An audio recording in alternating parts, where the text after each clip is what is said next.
Je vous propose de vous installer confortablement, d'une manière si confortable que vous pourriez oublier tout le monde qui vous entoure.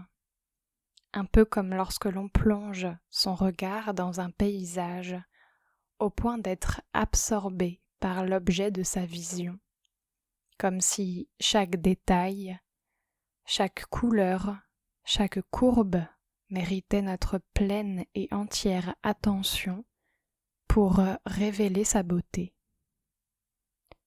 Et je crois que Lise Bourbeau a écrit que la beauté dont on s'entoure est une manière de se reconnecter à sa puissance personnelle ou à son Dieu intérieur, peu importe le terme que l'on emploie. De cette manière, la beauté ne peut pas être quelque chose de superficiel, au contraire elle devient essentielle, bien que non nécessaire à la reconnexion à soi. Et je ne sais pas si vous allez vous diriger vers plus de détente, plus de relaxation, de soulagement et de délassement. Et si en empruntant ce chemin, vous allez observer la beauté en vous.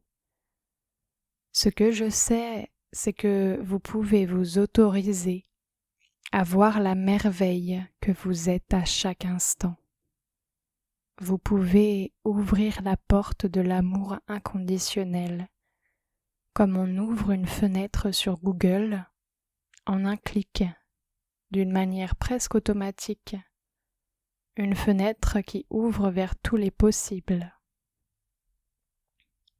Alors peut-être qu'une partie de vous pourrait ouvrir cette fenêtre sur votre beauté intérieure pendant qu'une autre pourrait observer le soulagement qui prend la place dans votre espace intérieur.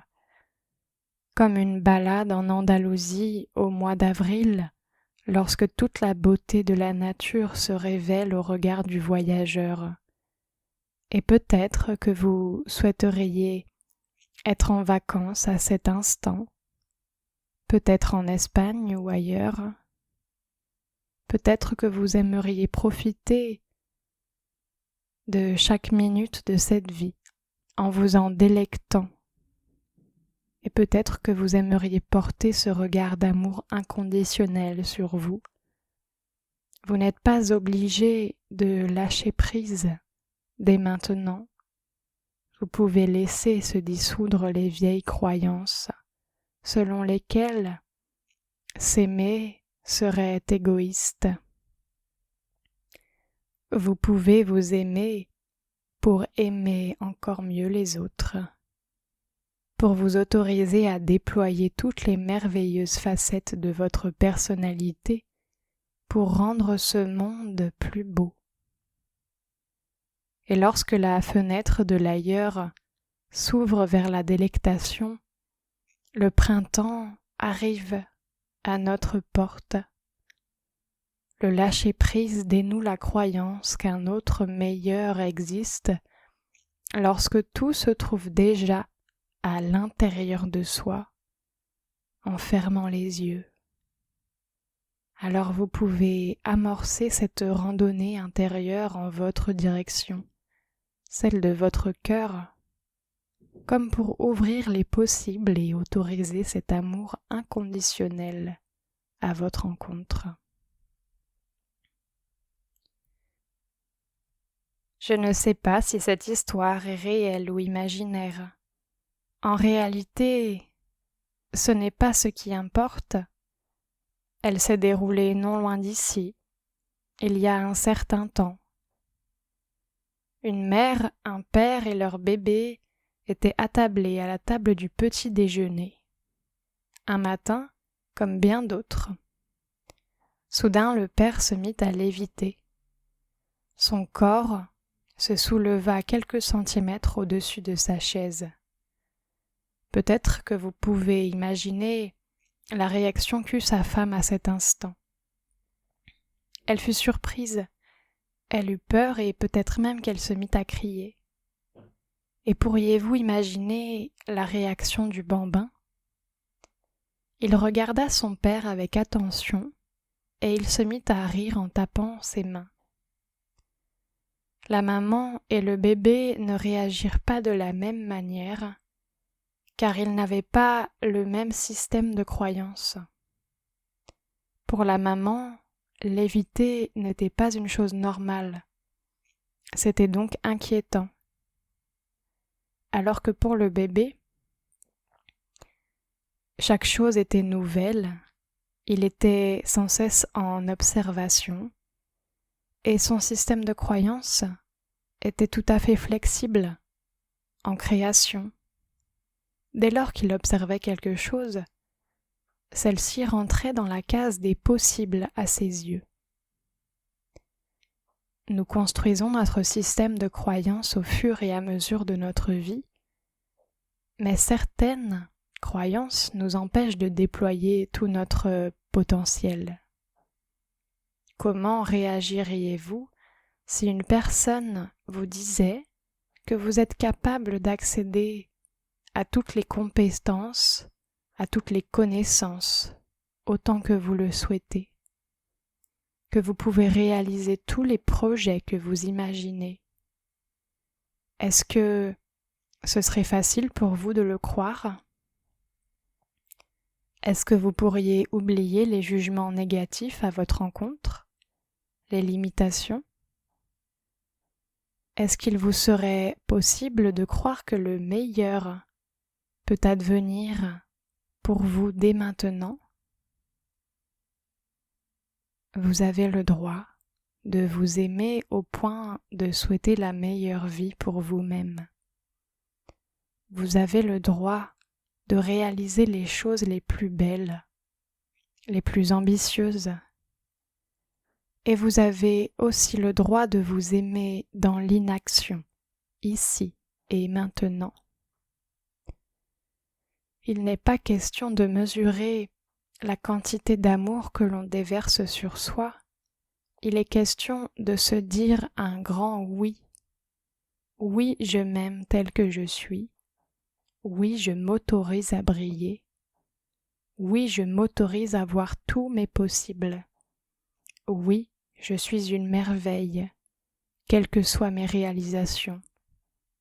Oui, je suis soutenue par la vie, par l'univers tout entier.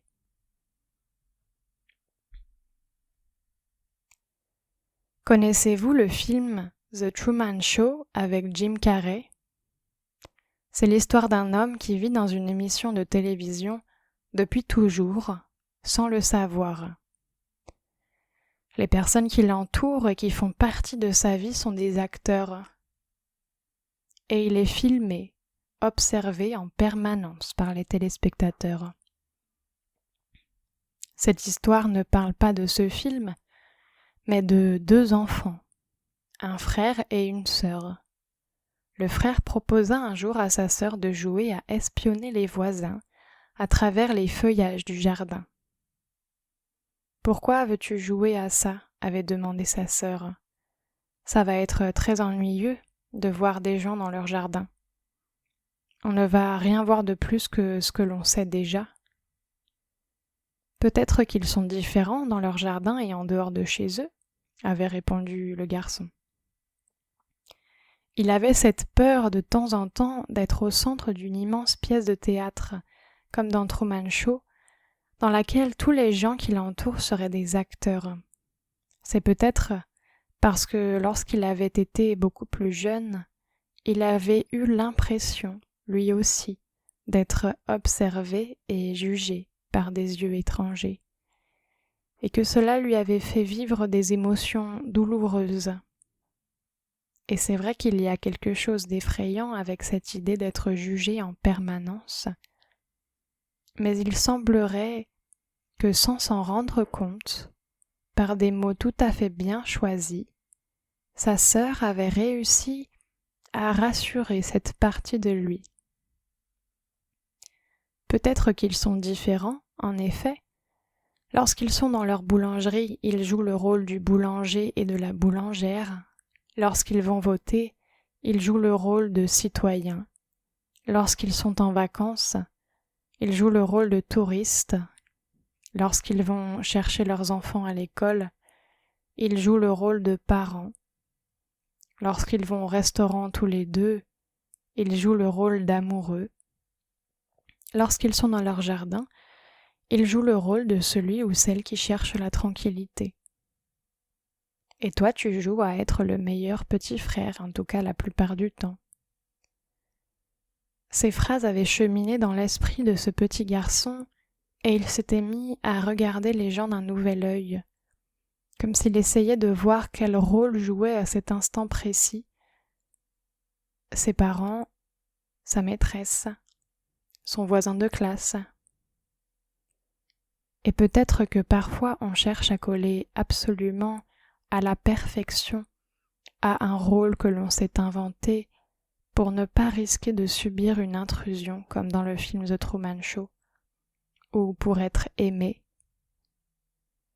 Alors, un jour comme aujourd'hui, vous pourriez reprendre le pouvoir, reconquérir votre liberté en aimant de manière inconditionnelle chaque parcelle de votre être.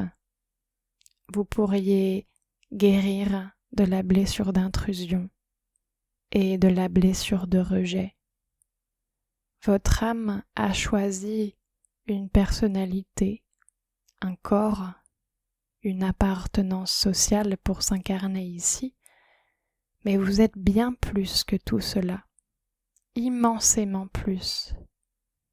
Vous pouvez être vous, simplement vous.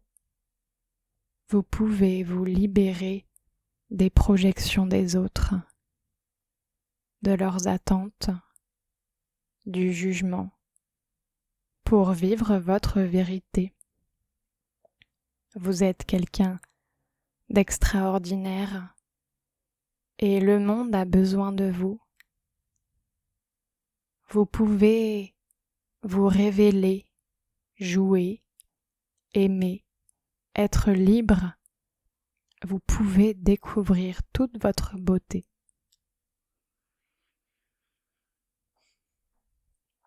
Ce petit garçon était en vacances avec ses parents au bord de la mer. Il se promenait sur la plage et il avait trouvé une coquille d'huître. Et quel ne fut pas son enchantement lorsqu'il découvrit une perle à l'intérieur du crustacé. Il savait ce qu'était une perle, mais il n'en avait jamais vu à l'état naturel, sur une plage. Alors il courut voir ses parents pour leur montrer sa trouvaille. Ensemble, ils se demandèrent comment la nature pouvait bien s'organiser pour fabriquer quelque chose d'aussi exceptionnel. Alors ils cherchèrent sur Internet et Google leur expliqua « Les perles grandissent principalement dans les huîtres. Tout part d'un mécanisme de défense qui se met en place lorsqu'un corps étranger pénètre dans la coquille. Si par exemple un grain de sable entre, l'huître s'irrite. Elle va alors entourer l'intrus avec de la nacre pour se protéger. » C'est rigolo, avait dit sa maman. C'est comme dans la vie lorsqu'on transforme les choses douloureuses en cadeaux du ciel.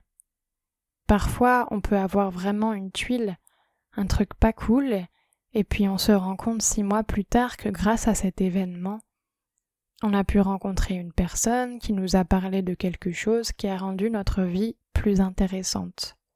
« Peut-être que tu as raison, » avait répondu le papa. Pour moi, le plus important, lorsqu'on reçoit la tuile, c'est de se dire que l'on a droit de ressentir de la colère, de la peur, de la tristesse.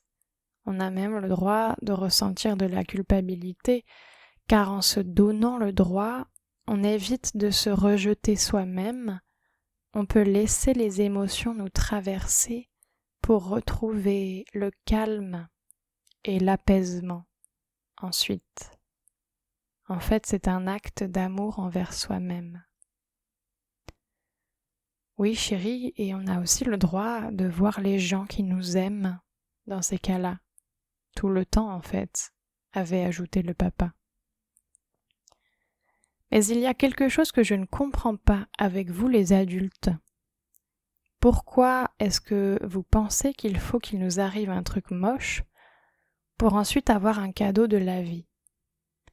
Est-ce que vous croyez que Dieu s'est dit « Tiens, les humains, il faut qu'ils souffrent d'abord et ensuite, s'ils s'en remettent, peut-être qu'ils pourront connaître la joie ». Est-ce qu'on ne pourrait pas prendre un raccourci vers la joie? Parce que moi, j'aime la joie, je voudrais la ressentir tout le temps, même quand je serai adulte. Et par ces phrases, ce garçon avait rappelé à ses parents quelque chose qu'il savait déjà, c'est-à-dire qu'on pouvait se concentrer sur ce qui va bien, sur ce qui est déjà beau, comme une perle de culture trouvée au hasard d'une balade sur la plage. On peut voir la beauté qui se trouve en soi à chaque instant, indépendamment des supposées épreuves que l'on aurait surmontées ou non. On peut lâcher le besoin de prouver sa valeur, le besoin de convaincre qui que ce soit, pour s'accorder à soi-même l'estime, la reconnaissance et le soutien inconditionnel que nous méritons. Chaque jour, vous gagnez en force et en sagesse, vous êtes plus brillant, plus authentique et plus sincère. Vous pouvez vous aimer d'un amour immense à chaque instant de votre vie, car vous êtes une personne importante. Vous êtes plus belle encore qu'une perle de culture. Vous êtes une merveille. Je vous propose maintenant d'imaginer que vous recevez comme une immense douche de lumière blanche, une lumière magnifique qui vous traverse et vous nettoie. Vous pouvez imaginer un sentiment de profond soulagement en étant traversé par cet amour inconditionnel que vous vous offrez. À tout moment, vous pouvez imaginer recevoir cet amour, car c'est vous qui êtes aux commandes. Vous avez la capacité de vous apporter cette douceur, ce bien-être à vous-même. Désormais, vous vous choisissez vous. Vous cherchez à satisfaire vos besoins, à prendre soin de vos blessures, de manière à pouvoir entrer en interaction avec l'autre en étant entièrement disponible. Désormais, vous apprenez à aimer toutes les parties de vous, que ce soit votre corps physique, votre personnalité, votre statut social. La comparaison, c'est terminé. Désormais, derrière ce que vous croyez être des défauts, vous découvrez de magnifiques qualités. Toutes les parties de vous vous apparaissent comme merveilleuses, comme si vous étiez une boule à facettes dont toutes les surfaces rayonnent. Je vous propose de vous imaginer dans quelques jours. Imaginez comme votre vie est plus simple, plus fluide, plus douce, maintenant que vous vous êtes dit oui. Imaginez comme vous vous autorisez à rencontrer de nouvelles personnes, comme vous envisagez de nouveaux projets, maintenant que vous vous aimez d'un amour inconditionnel. Maintenant que vous voyez toutes les parties de vous comme des merveilles. Imaginez comme tous ces changements s'installent durablement dans votre vie pour votre plus grand bonheur. D'ici quelques instants, la séance va se terminer. vous allez pouvoir réassocier toutes les parties de vous pour revenir à l'ici et maintenant, dans l'instant présent.